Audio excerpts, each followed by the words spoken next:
All right, y'all. No spoiler warning, just an apology for how delayed this has been. Between travel and COVID and then more travel, yeah, I'm a bit behind. Sorry about that. But let's get this final episode on the road.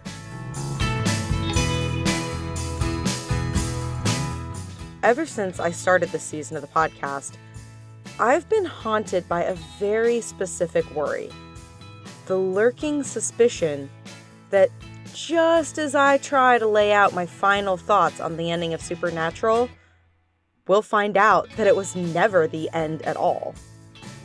It's not like Jared and Jensen are listening to this show and plotting to disrupt the ending of my season on endings, but it also sort of feels like that could be the case. And if so, hello, boys. Thanks for listening. But truly, I think my paranoia here is well-founded. Does anything ever really die in Supernatural? And broadening that lens, does any IP, that's intellectual property, ever die at all? Last month, The Ringer put together an excellent news story titled, "Can Hollywood Sequel Its Way to Box Office Success?" The film industry has always relied to some degree on sequels and prequels to sustain itself. But this has become more and more true in recent years.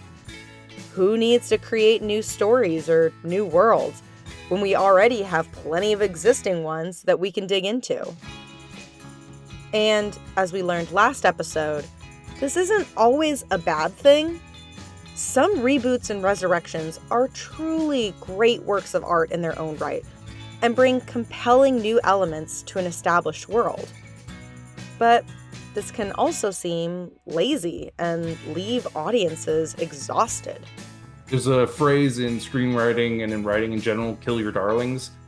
This is screenwriter Mark Hampton, who you last heard in episode 6. In writing, kill your darlings usually refers to a writer's need to edit their work and occasionally cut a beautiful piece of prose, something that they wrote that they were particularly fond of, that just isn't serving the overall goal of the written piece. But in screenwriting... And that means, you can't become attached to one character, but it also means that you have to create characters and situations that are a function to get you to the end so you can satisfy your audience with the ending. Sometimes that means killing a character that the audience is going to lose their mind over. Stories have to have some driving force that propels you through the plot and to the end. Sometimes, in order to get to the end, you have to kill some plot lines or some characters to keep moving towards that final goal line. The way you end things, if you are thrown a curveball, you have to make the decisions. And the fandom itself might go, how could you ever do that? But the creators are going, it's the only way we could do it that would satisfy this person's journey. Sometimes, to tell the story that was always meant to be told, writers are best served by going against the fandom. It can be the only way to tell the story the show always intended to tell. But sometimes, an ending gets affected by things outside the creator's control, whether that's execs wanting changes, or shifts in the industry, or even just plain old COVID. There are plenty of reasons why an ending might not make sense to fans. And when people think a show wasn't well served by its ending, that can give you extra space to try and revive it. For instance, a show like Supernatural. And at the end, in the final season, I kind of developed my own theory of what was going on. And after the finale, I had my own theory of what that all meant, and I was satisfied with my own theory. So fine, I'm good with it. I actually don't want to talk about it because other people are going to have opinions, and then they're going to be different, and they're going to rain on my parade. They're going to yuck my yum, and I don't want to talk about it. Rob Benedict, aka Chuck Shirley, aka God, has certainly heard at least one compelling fan theory that would open the doors for a new season of Supernatural. If we need a driving plot reason for why we deserve more of the show, Rob has certainly heard of an interesting one. Could it be that the ending isn't what we think? Could it be that God actually won? There's a theory. It's a niche theory, but there's a niche theory that Chuck is still winning. I was And going to ask you about this. yeah, yeah. So I don't know. Someone's wrote a book, I think. There's like a fan book that's like, what if Chuck won or something? But yeah, there's a theory that like I'm still pulling the strings, like at the end of it all, the last like the picture of them all on the bridge or whatever waving, and that's the last shot of the series, and then like it closes and it's like a chapter in a book that closes and I'm there like, still controlling the whole thing. I think that that's really interesting just because I come out on top, but I also think it's funny that fans, if they don't like an ending, it's interesting to what you're researching, what you're talking about. If the fans don't like an ending in this day and age with a fandom as talented as ours and as into it as ours, they just write their own. And literally there's books written about it. And certainly there are fan books that carry the stories of Sam and Dean and do to new adventures. Um, so yeah, a show can live on in that way too now. There is a whole collection of analyses and theories put forward on websites like Tumblr and AO3 that detail how the supernatural ending didn't quite make sense. Could it feel disjointed because it was Chuck pulling the strings one final time?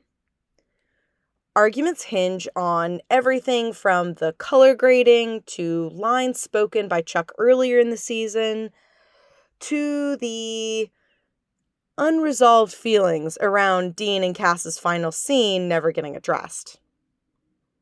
For a specific example, in the last episode's final scenes, the color grading was too warm and was more similar to the dream sequences or Jinn dreams shown earlier in the seasons than was typical for the show's palette. And don't forget, in the prequel slash spin-off of The Winchesters, Rob Benedict had a small cameo in episode 8, along with his band Loud and Swain. He's never referred to as Chuck or God, but that doesn't mean it couldn't be him. I like this theory that Chuck's still running the show just because I'm selfish like that. But Me too! I think it would be a fun, clever way to bring the show back for a whole new season. And it provides cover for some of the plot beats that didn't work for the audience. But also, I think I'm just desperate to have my show back. Sadly, even with this convenient narrative device available, I don't know that we'll ever get another full 23 episode season of Supernatural. Or any other show ever again. The way we make TV has radically changed in recent years. Between COVID, the rise of AI, studios threatening creatives' jobs, and the streaming revolution, the whole industry has become almost unrecognizable in some ways. Mark Hampton, for example, worries about the sustainability of the streaming and binging model taking over all types of television shows.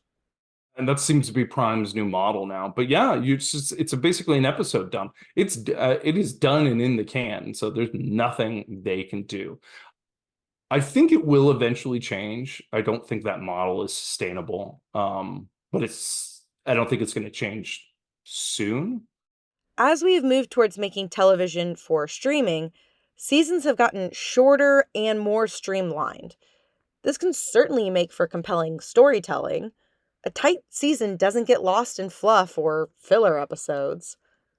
But at the same time, Sometimes you want to be able to do an episode that's a little standalone.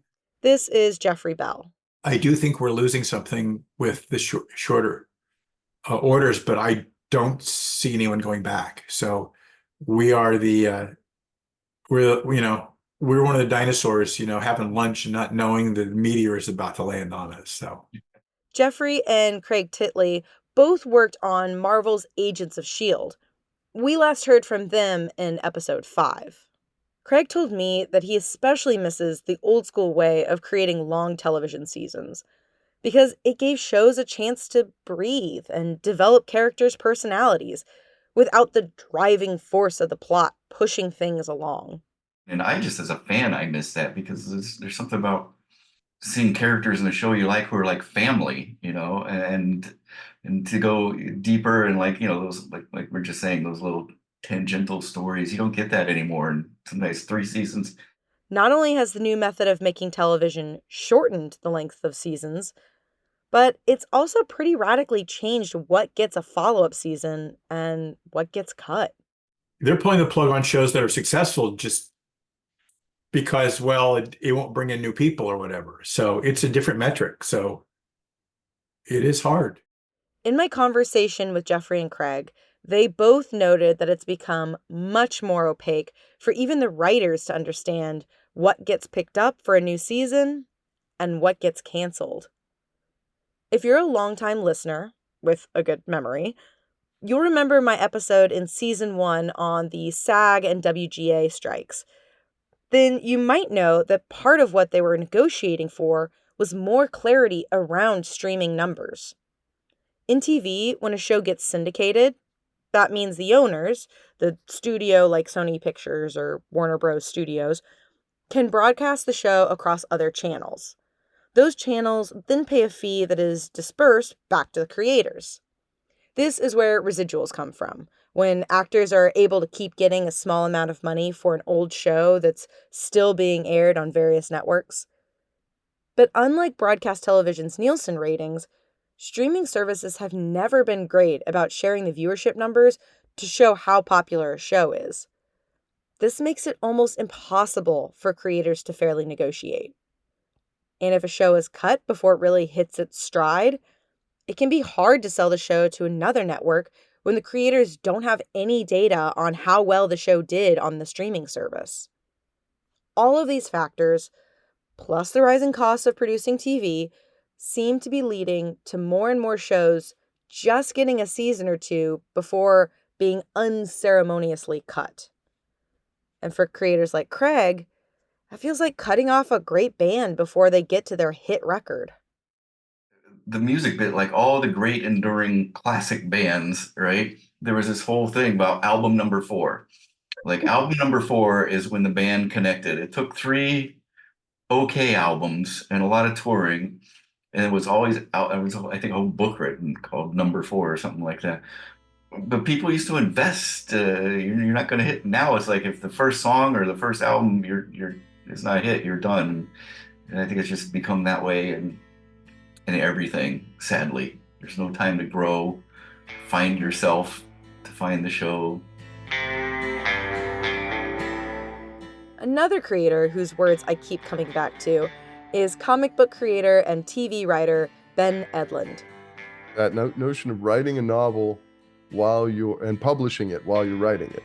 And then suddenly there's all these people who are not only anticipating where the story might go, but put into these like moments of waiting and then getting more story and waiting and getting more story and building up a relationship of anticipation and almost a sense of co-authoring of something that really changes the dynamics of what an ending, I think. It just makes it even more challenging because the build-up for a television series ending is cultural.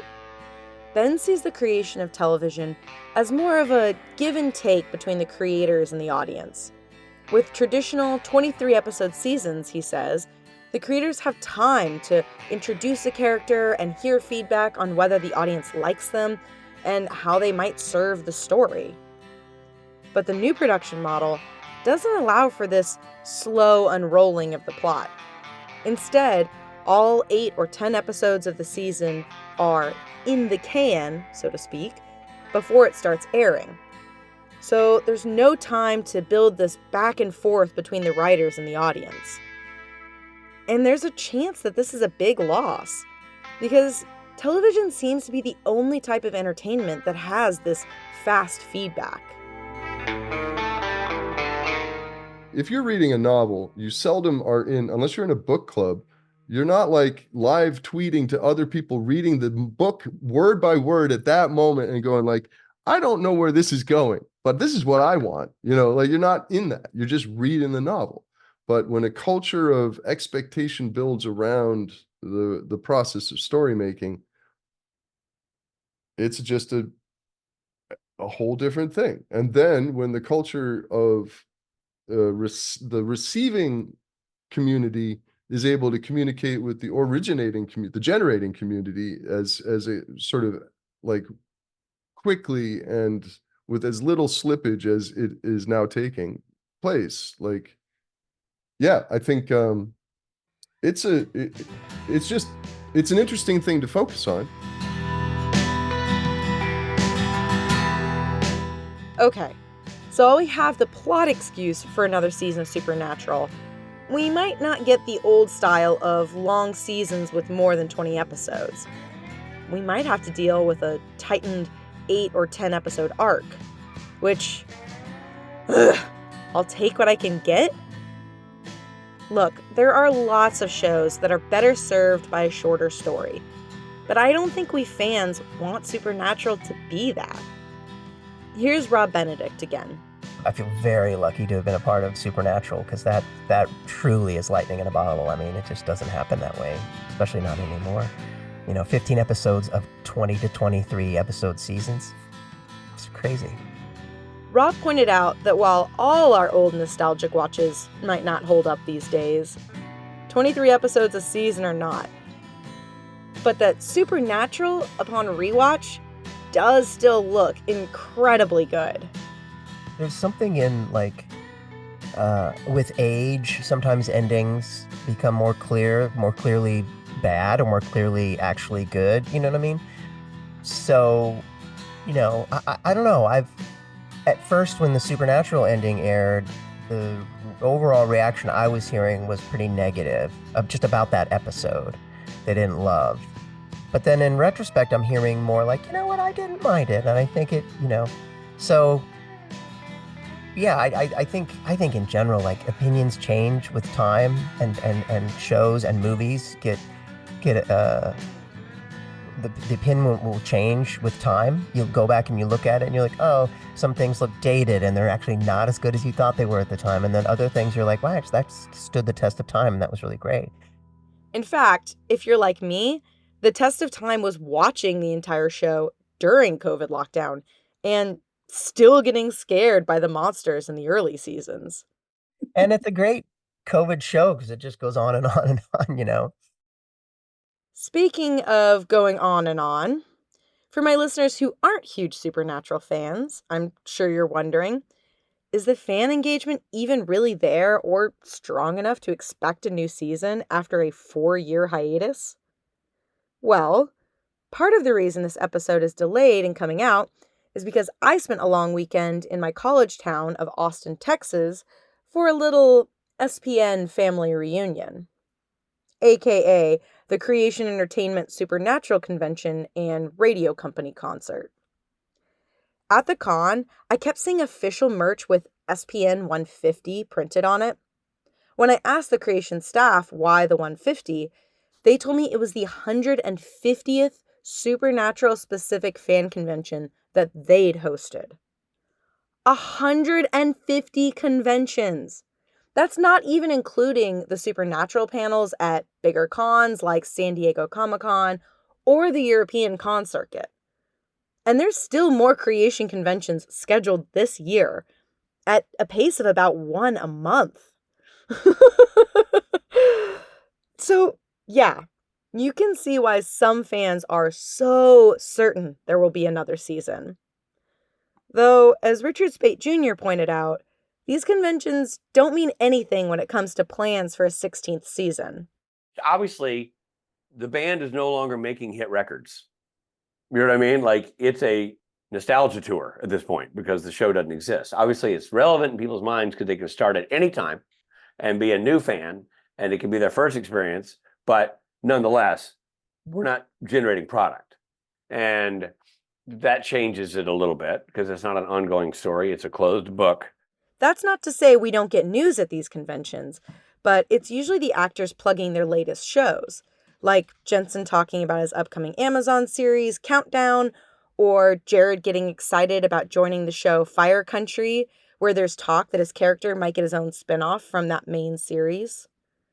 Longtime con-goers are happy to hear about new projects and support their favorites, while newer folks like myself are excited to ask questions about the making of Supernatural.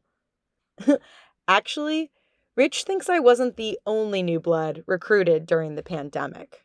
I think a lot of people during COVID did that with Supernatural because 15 seasons. If you're stuck at home for untold numbers of months, you're like, well, let's not start a 6-episode British show. Let's start this son of a bitch, and we'll, be able to eat some hours out of our day. And so consequently, we have a lot of young fans who come to conventions. I've made friends all across the SPN family, and it's always funny to see at the Misha or the Jared and Jensen panels who asks what questions. For example, there's a running joke that there always has to be a question about the pranks they played on set. Nowadays, I also almost always hear a question asking if and when there will be a return of Supernatural. For performers like Rich, it's fun to get the influx of new folks at the con, not least of all because they haven't already heard all his bad jokes. It's like rewind the tape. Fans are young again. We're still the age we are, but it's like we've, re-upped with some young fans, and then the veteran fans are still there. So, it's a different vibe for sure. It doesn't, to me, have the same frenzy of the days when the show was at its peak, but it's still got a lot of fun energy to it, and we all still dig it.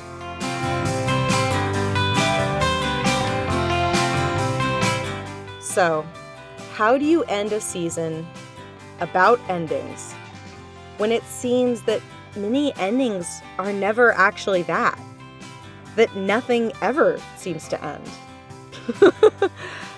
I've painted myself into a corner. Then again, I'm not the only one who struggles to find an ending.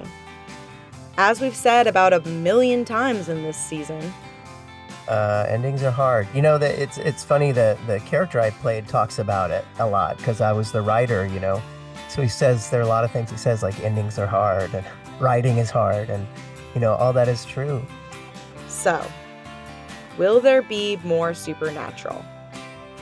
I hate to break it to you, but I don't have any secret info.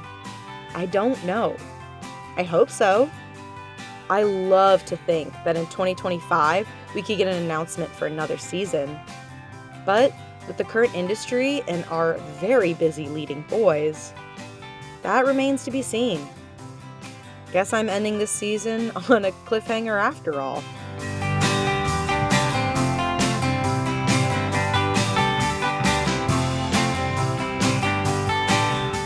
Here are the credits for the last time this season. Editorial support was provided by Dr. Anna Funk. Music was composed and performed by Chris Scott. Cover art was designed by Liz Hand. In Defense of Fandom was made possible through An Unhealthy Obsession and your support via Ko-fi. Thanks especially to Meg B, Catalanta, and Tiff for supporting this season of the pod. If you're not already supporting the show and you'd like to, you can find a link in the show notes to our Ko-fi. A one-time donation of any amount will get you access to behind-the-scenes content, including the audio of some of my full conversations with this season's guests. If you can't support the show financially, giving it a review on Apple Podcasts is a great way to help support this work. Your support is deeply appreciated.